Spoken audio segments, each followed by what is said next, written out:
નમસ્કાર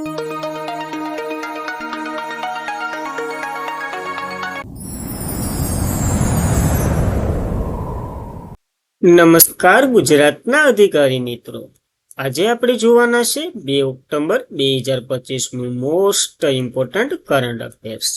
તે પહેલા ખાસ કરીને ચેનલ ઉપર નવા હોય તો ચેનલને સબસ્ક્રાઇબ કરી લેવી, વિડીયો પસંદ આવે તમારા મિત્રોને લાઈક કરવો અને શેર કરી દેવો. અવશ્યથી આ કન્ટેન્ટ તમને પસંદ આવે તો એક સારી એવી કોમેન્ટ પર કરી દેવી. તો ચલીએ આજના ઇમ્પોર્ટન્ટ ક્લાસની આપણે શુભ શરૂઆત કરી દઈએ. તો તાજેતરમાં જ વિશ્વ હડકવા દિવસ 2025 ક્યારે ઉજવવામાં આવ્યો? તો 28 સપ્ટેમ્બરના રોજ આ દિવસ દર વર્ષે મનાવવામાં આવે છે. વિશ્વ હડકવા દિવસ તરીકે ઓળખીએ છે જે 2007માંથી દર વર્ષે ઉજવવામાં આવે છે 28 સપ્ટેમ્બરે. આ એક વૈશ્વિક આરોગ્ય સંભાળ કાર્યક્રમ છે જેની સ્થાપના global alliance for rabies control દ્વારા કરવામાં આવી હતી. તો યાદ રાખવું, આની થીમ હમણાં કાર્ય કરો તમે અને હું સમુદાય છે. તો ખાસ ઇમ્પોર્ટન્ટ. અને રેબોટિક વાયરસ, જે રેબોડિક નામે ઓળખવામાં આવે છે, રેબોડિયન્ટ વાયરસની એટલે ટૂંકમાં હડકવાથી આ વાયરસ પેદા થાય છે અને એ માણસને પાગલ કરી દે એ ટાઈપનું છે. જ્યારે 30 સપ્ટેમ્બરે આંતરરાષ્ટ્રીય અનુવાદ દિવસ ઉજવવામાં આવે છે. આની થીમ અનુવાદ, વિશ્વાસપાત્ર ભવિષ્યનું નિર્માણ કરવું. અને વિશ્વ નદી દિવસ, જે સપ્ટેમ્બરના ચોથા રવિવારે ઉજવવામાં આવે. આ વખતે આપણે 28 સપ્ટેમ્બરે ઉજવી રહ્યા છે. તો આ ઇમ્પોર્ટન્ટ દિવસો જોઈ લઈએ હવે સપ્ટેમ્બરના બધા જ. તો 1 થી 7 સપ્ટેમ્બર રાષ્ટ્રીય પોષણ સપ્તાહ દિવસ, 2 સપ્ટેમ્બર વિશ્વ નારિયેળ દિવસ, 5 સપ્ટેમ્બર આંતરરાષ્ટ્રીય ચેરિટી દિવસ અને રાષ્ટ્રીય શિક્ષણ દિવસ, 8 સપ્ટેમ્બર આંતરરાષ્ટ્રીય સાક્ષરતા દિવસ, એ સાથે જ ફિઝિયોથેરાપી દિવસ પણ ઉજવ્યો હતો. 10 સપ્ટેમ્બર વિશ્વ આત્મહત્યા નિવારણ દિવસ, 11 સપ્ટેમ્બર રાષ્ટ્રીય વન શહીદી દિવસ, 13 સપ્ટેમ્બર વિશ્વ પ્રાથમિક સારવાર દિવસ, 14 સપ્ટેમ્બર રાષ્ટ્રીય હિન્દી દિવસ, 15 સપ્ટેમ્બર આંતરરાષ્ટ્રીય લોકશાહી દિવસ અને ભારતમાં એન્જિનિયર દિવસ ઉજવ્યો, 16 સપ્ટેમ્બર વિશ્વ ઓઝોન દિવસ, 18 સપ્ટેમ્બર વિશ્વ વાંસ દિવસ, 20 સપ્ટેમ્બર આંતરરાષ્ટ્રીય રેડ પાંડાનો દિવસ, 21 સપ્ટેમ્બર વિશ્વ અલ્ઝાઇમર દિવસ, 23 સપ્ટેમ્બર રાષ્ટ્રીય આયુર્વેદ દિવસ, 23 સપ્ટેમ્બરે આંતરરાષ્ટ્રીય સાંકેતિક ભાષાનો દિવસ હોય અને 25 સપ્ટેમ્બરે આપણે વિશ્વ દરિયાઈ દિવસ ઉજવ્યો છે. 25 સપ્ટેમ્બરે વિશ્વ ફાર્માસ્યુટિકલ દિવસ, 26 સપ્ટેમ્બર વિશ્વ પર્યાવરણ આરોગ્ય દિવસ અને વિશ્વ ગર્ભ નિરોધક દિવસ, 27 સપ્ટેમ્બર વિશ્વ પ્રવાસન દિવસ અને 29 સપ્ટેમ્બરે આપણે વિશ્વ હૃદય દિવસ ઉજવ્યો. 28 સપ્ટેમ્બરે આપણે રેબિટન્સ દિવસ ઉજવ્યો. 30 સપ્ટેમ્બરે વિશ્વ નદી દિવસ અને એ સાથે એક દિવસ ઉજવ્યો. આ સપ્ટેમ્બરના દિવસો યાદ રાખવા. ત્યારબાદ મોસ્પીએ પ્રથમ વન કેન્દ્રીય પર્યાવરણ હિસાબ અહેવાલ બહાર પાડ્યો, જેમાં ભારતમાં વન આવરણમાં કેટલા ટકા વધારો નોંધાવ્યો છે? તો 22.5% જેટલો વધારો નોંધાવ્યો છે. તો મોસ્પી, જે ભારતની વન કેન્દ્રીય પર્યાવરણ હિસાબ અહેવાલ બહાર પાડ્યો. મોસ્પી એક આંકડાકીય સંસ્થા છે અથવા તો મંત્રાલય છે, એના દ્વારા જ આ રિપોર્ટ બહાર પાડવામાં આવ્યો. ચંદીગઢમાં જે કેન્દ્રીય અને રાજ્ય આંકડાકીય સંગઠન 29મી પરિષદ યોજાઈ હતી ને, ત્યાં બધી થયું આ અહેવાલ બહાર પાડ્યો. 2010-11 અને 2011-22 વચ્ચેના જે વન આવરણમાં 17,044 ને એનું યાદ રહી તો હાલ છે, ખાલી એક્ઝેક્ટ યાદ રાખજો, 17,000 જેટલો વધારો થયો, કિલોમીટર વધ્યું છે. ટકાવારીમાં વાત કરીએ તો 22.50% અથવા તો 5%નો વધારો થયો છે, જે ઇમ્પોર્ટન્ટ છે. અને કુલ વિસ્તારમાં વાત કરીએ તો 60.15 લાખ ચોરસ કિલોમીટર થઈ ગયો, આ બધી પ્લસ કરીને. અને ભારતના વિસ્તારમાં વાત કરીએ તો 21.74% છે. તો ખાસ આ બધી આંકડા ઇમ્પોર્ટન્ટ છે, તો યાદ રાખવા. કેરળમાં સૌથી વધુ વૃદ્ધિ જોવા મળી છે, ત્યારબાદ કર્ણાટક અને ત્યારબાદ તમિલનાડુ ત્રીજા ક્રમે છે. જ્યારે વન વિસ્તારમાં સૌથી વધારે ઉત્તરાખંડમાં અને ઓડિશા ઝારખંડમાં થયો.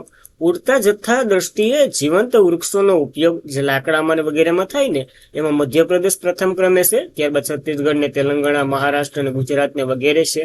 અને જ્યારે વાતાવરણના કાર્બન શોષણમાં વાત કરીએ તો અરુણાચલ પ્રદેશ પ્રથમ નંબરે છે. તો આ ખાસ આ બધા ડેટા પણ એક વખત જોઈને જવા. ત્યારબાદ સર્વાનંદ સોનોવાલે ભારતમાં પ્રથમ મેરીટાઈમ જે સિમ્યુલેશન જે સેન્ટરનું ઉદ્ઘાટન કર્યું છે, એ ક્યાં કર્યું છે? તો ચેન્નાઈ ખાતે આ ઉદ્ઘાટન કર્યું છે સર્વાનંદ સોનોવાલે. તો સપ્ટેમ્બર 2025માં બંદર, શિપિંગ અને જળમાર્ગ મંત્રાલયના મંત્રી સર્વાનંદ સોનોવાલે ચેન્નાઈ નજીક academy of maritime educative and training knowledge park ખાતે માસ્કન સેન્ટર અને એક્સેલન્સ ખાતે ભારતની પ્રથમ મેરીટાઈમ જે સિમ્યુલેશન સેન્ટરનું ઉદ્ઘાટન કર્યું. આ સાથે જ જે વિશાખાપટ્ટનમ આંધ્રપ્રદેશમાં છે, એમાં ભારતીય શિપ અને ટેકનોલોજી સેન્ટરનું વર્ચ્યુઅલ રીતે ઉદ્ઘાટન કર્યું, કારણ કે બે જગ્યાએ પહોંચવું અસંભવ હતું એટલા માટે. હવે સીડી સેમ્યુલસ સેન્ટર શું છે?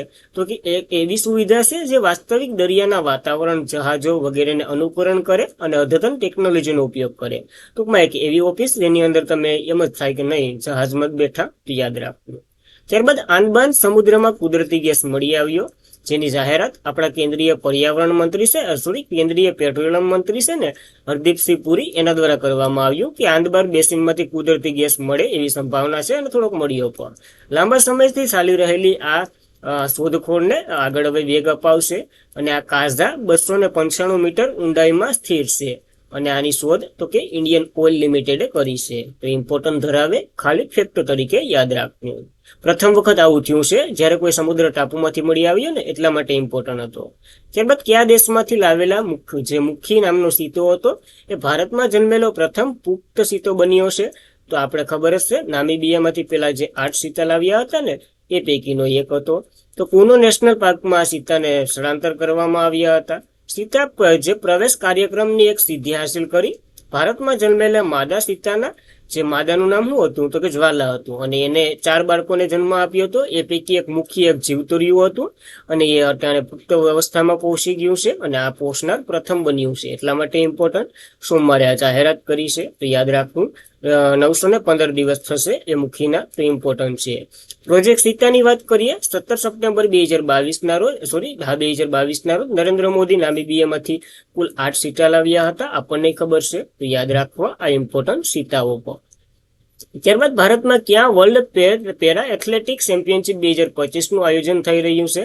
તો નવી દિલ્હીમાં શરૂઆત થઈ ગઈ. તો ભારત નવી દિલ્હીમાં 12મી વિશ્વ પેરા એથ્લેટિક ચેમ્પિયનશિપ 2025 નું આયોજન કરી રહ્યું છે.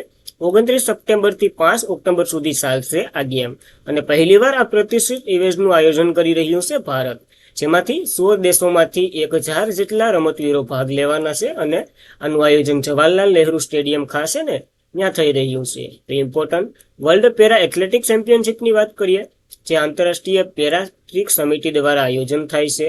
પેલી વેલી 1994માં બર્લિન ખાતે યોજાઈ હતી, હવે દર 2 વર્ષે યોજાય છે. છેલ્લી આવૃત્તિ જાપાનમાં યોજાઈ હતી, જેમાં ટોચ ઉપર ચીન રહ્યું હતું, તો યાદ રાખવા આ ફેક્ટો સાથે. ત્યારબાદ તાજેતરમાં જ કયા શહેરમાં આંતરરાષ્ટ્રીય સાહિત્ય મહોત્સવ ઉન્મેષનું આયોજન થયું છે? તો પટના બિહાર ખાતે થયું છે આનું આયોજન, અને ત્યાંના રાજ્યપાલ કોણ છે બિહારના, એના દ્વારા આનું ઉદ્ઘાટન થયું છે. આંતરરાષ્ટ્રીય સાહિત્ય મહોત્સવ ઉન્મેષ ત્રીજી આવૃત્તિ, જેનું ઉદ્ઘાટન 24 સપ્ટેમ્બરના રોજ પટનામાં જ્ઞાન ભવન ખાતે કરવામાં આવ્યું. આ મહોત્સવ સાંસ્કૃતિક મંત્રાલય અને સાહિત્ય અકાદમી દ્વારા આયોજિત કરેલો એક મહોત્સવ છે, જે 28 સપ્ટેમ્બર સુધી ચાલવાનો છે. તો 3 દિવસીય મહોત્સવ છે, અને 100થી વધારે ભાષાઓના પ્રતિનિધિત્વએ 100 દેશોથી 550થી વધારે સહભાગીઓએ આમાં ભાગ લીધો હતો, એટલા માટે ઇમ્પોર્ટન્ટ છે. ત્યારબાદ ભારત ચેન્નઈમાં વર્લ્ડ સી ફૂડ કોંગ્રેસ 2024 નું આયોજન કરવાનું છે. તો ભારત પ્રથમ વખત આ દ્વિવાર્ષિક કાર્યક્રમનું આયોજન કરી રહ્યું છે, કારણ કે દર 2 વર્ષે થાય છે આ ઇવેન્ટ, એટલા માટે ભારત ચેન્નઈમાં કરશે. કોંગ્રેસ સી ફૂડ વેપાર, સલામતી, નવીનતા અને ટકાઉ પર ધ્યાન કેન્દ્રિત કરશે. ભારત આ 6ઠ્ઠો એવો ક્રમની એટલે કે 6ઠ્ઠી આવૃત્તિનું આયોજન કરશે, અને બીજા ક્રમની સૌથી મોટી જળ ઉછેર ઉત્પાદક છે. તો ખાસ 6ઠ્ઠો ક્રમનો સૌથી મોટો વૈશ્વિક સી ફૂડ નિકાસકાર છે, અને બીજા ક્રમનો સૌથી મોટું જળ ઉછેર ઉત્પાદક છે ભારત, એટલા માટે આ મોકો ભારતને મળ્યો છે, તો યાદ રાખવું. ત્યારબાદ ઇન્ડિયન ચેમ્બર્સ ઓફ કોમર્સના પ્રમુખ તરીકે કોની નિમણૂક કરવામાં આવી છે? તો બ્રિજભૂષણની નિમણૂક થઈ છે આ પદ માટે. તો બ્રિજભૂષણ એસસીસીના નવા પ્રમુખ બન્યા. હવે એસસીસી એટલે કે ઇન્ડિયન ચેમ્બર્સ ઓફ કોમર્સ, જેની 97મી વાર્ષિક સામાન્ય સભામાં બ્રિજભૂષણ અગ્રવાલને પ્રમુખ તરીકે ચૂંટવામાં આવ્યા છે. ઇન્ડિયન ચેમ્બર્સ ઓફ કોમર્સની વાત કરીએ, જે ભારતની એક મુખ્ય વેપાર અને ઉદ્યોગ સંસ્થા છે, જે ઉદ્યોગ, વેપાર, રોકાણ, આર્થિક વિકાસ સંબંધિત મુદ્દાઓ પર સરકાર અને ઉદ્યોગો વચ્ચે સેતુનું કામ કરે છે. ટૂંકમાં બંનેને ભેગા કરી અને પોઈન્ટ ઓફ રિયલ કરાવે છે. આની સ્થાપના 1925માં મુખ્યાલય કોલકાતામાં છે, તો યાદ રાખવું. ત્યારબાદ કયા શહેરમાં મૌલાના આઝાદ મેડિકલ કોલેજ સંસ્થા છે ને એના અંદર ડેન્ટલ સર્જરી બોન્ડ ગ્રાફિક માટે ભારતનું પ્રથમ સેન્ટ્રલ ટિશ્યુ બેંક શરૂ થઈ છે. તો આ ક્યાં આવેલી છે? તો તમને ખ્યાલ હશે, આઝાદી આપણે કયું 1942માં કયું આંદોલન આવેલું હતું, એના અંતર્ગત આ કોલેજ સ્થાપવામાં આવી હતી, આઝાદી મૌલાના અબ્દુલ કલામ કોલેજ, તો એ યાદ રાખવું. પ્રથમ સેન્ટ્રલ ટિશ્યુ બેંક આ શરૂ થયું. નવી દિલ્હીમાં મૌલાના આઝાદ મેડિકલ કોલેજમાં ડેવલપમેન્ટ સર્જરી બ્રોનગ્રાફિંગ માટે શહેરીની પ્રથમ જે સેન્ટ્રલ ટિશ્યુ બેંક શરૂ થઈ. આ સુવિધાનું ઉદ્ઘાટન જે દિલ્હીના આરોગ્ય મંત્રી ડોક્ટર પંકજ કુમાર સિંહે કર્યું છે. હવે સેન્ટ્રલ ટિશ્યુ બેંક એટલે શું? તો કે આ એક એવી બેંક જ્યાં માનવની પેશીઓનો સંગ્રહ કરવામાં આવશે. ટૂંકમાં પેશીઓનો સંગ્રહ કરે, આપણે ખબર છે કોષ પછી પેશી બને અને પેશીથી જોઈન્ટ થઈને શું બને તો કે માણાનું શરીર ને હાડકાને વગેરે જેમ જેમ જામ આગળ એમ બને. તો એ માટે આનું સંગ્રહ કરશે, અહીં એકત્રિત કરશે અને આ પેશીઓના ઉપયોગ દર્દીના ટ્રાન્સપ્લાન્ટેશન સર્જરી માટે લેવામાં આવશે. નવી દિલ્હીમાં આ બેંકમાં પેશીઓનો ઉપયોગ ડેન્ટલ સર્જરી કરવામાં આવી રહ્યું છે. તો ઇમ્પોર્ટન્ટ છે અને પ્રથમ છે એટલા માટે યાદ રાખવું. ત્યારબાદ ભારતમાં ડિસેમ્બરમાં પરંપરાગત દવાઓ પર બીજું વર્લ્ડ હેલ્થ ઓર્ગેનાઇઝેશન વૈશ્વિક શિખર સંમેલનનું આયોજન ક્યાં કરવામાં આવશે? તો નવી દિલ્હીમાં આનું આયોજન કરવામાં આવશે. જોઈ લઈએ. પરંપરાગત દવાઓ પર બીજું વર્લ્ડ હેલ્થ વૈશ્વિક સમિટ 17 થી 29 ડિસેમ્બર દરમિયાન નવી દિલ્હીમાં યોજાશે. આની થીમ પણ છે. શું થીમ છે? તો સંતુલિત પુનઃસ્થાપિત કરવું, આરોગ્ય અને સુખાકારીમાં વિજ્ઞાન અને વ્યવહાર. તો આ થીમ એ છે. અને 2023માં પેલું આ ગાંધીનગરમાં યોજાયું હતું વર્લ્ડ હેલ્થ ઓર્ગેનાઇઝેશન પરંપરાગત દવા ઉપર વૈશ્વિક સંમેલન. તો એ પણ યાદ રાખવું. 2025માં 78મું વિશ્વ આરોગ્ય સભા દ્વારા આ નિર્ણય લેવામાં આવ્યો છે કે ભારતમાં યોજાવાનું છે, એ પણ નવી દિલ્હીમાં. તો ઇમ્પોર્ટન્ટ છે, યાદ રાખવું. ત્યારબાદ BFI કપ 2025નું ઉદ્ઘાટન 7 ઓક્ટોબરના રોજ ચેન્નાઈમાં થયું છે. બોક્સિંગ ફેડરેશન ઓફ ઇન્ડિયાએ BFI 1 થી 7 ઓક્ટોબર દરમિયાન ચેન્નાઈમાં પ્રથમ BFI કપનું આયોજન કરી રહ્યું છે. અને તમિલનાડુના ચેન્નાઈમાં આ વેલનોર ઇન્સ્ટિટ્યુશન ઓફ ટેકનોલોજીનો ઉદ્દેશ્ય ભારતમાં રાષ્ટ્રીય સ્તરે પ્રતિભાને દર્શાવવું અને તક આપવાની છે. ગોલ્ડ, સિલ્વર વગેરે મેડલ જીતનાર ખેલાડીઓને બોક્સિંગ કેમ્પમાં સીધો પ્રવેશ મેળવશે. તો એક ટાઈપની બોક્સિંગ ચેમ્પિયનશિપ છે જે ચેન્નાઈમાં યોજાઈ રહી છે, યાદ રાખવું.